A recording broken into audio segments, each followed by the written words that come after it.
then two ugly chops arrived from London. And we become the heartthrob, it's a bit sick, I think.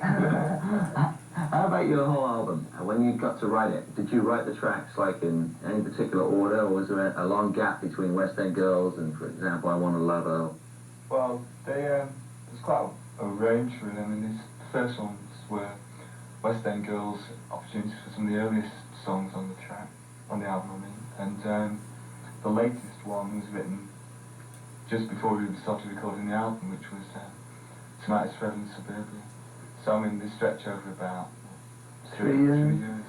Now, the English music press, apart from certain magazines, are notorious for carrying knives, you know, going after the bands. Now, opportunities, let's make lots of money. When you wrote that, you must have known that certain critics in England would not. Well, that was half the reason for making it, actually, was the idea that it was an outrageous thing to say. And there's not many outrageous things left to say in pop music or rock music. And we knew that it would get people's backs. So we had this record, Let's Make Lots of Money.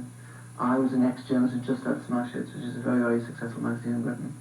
And we were on EMI, which you know, until recently was a very unfashionable label to be on.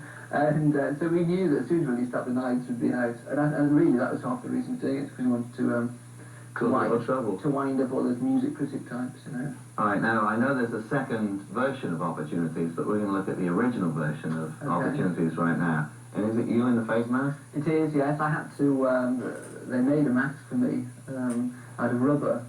It was horrible, actually, because they cover your whole face in plaster to take a cast of your face, and you can't breathe, you know. They put 2 straws in your nose, and my nose was blocked up, and I couldn't breathe, so they had to put it all on and do it again. It was one of the most terrifying experiences of my life, actually. But so I think it was worth it. So it's Opportunity, subtitle, let's take a deep breath before we put the mask on. Okay. Oye, ¿en qué andas? Tú siempre estás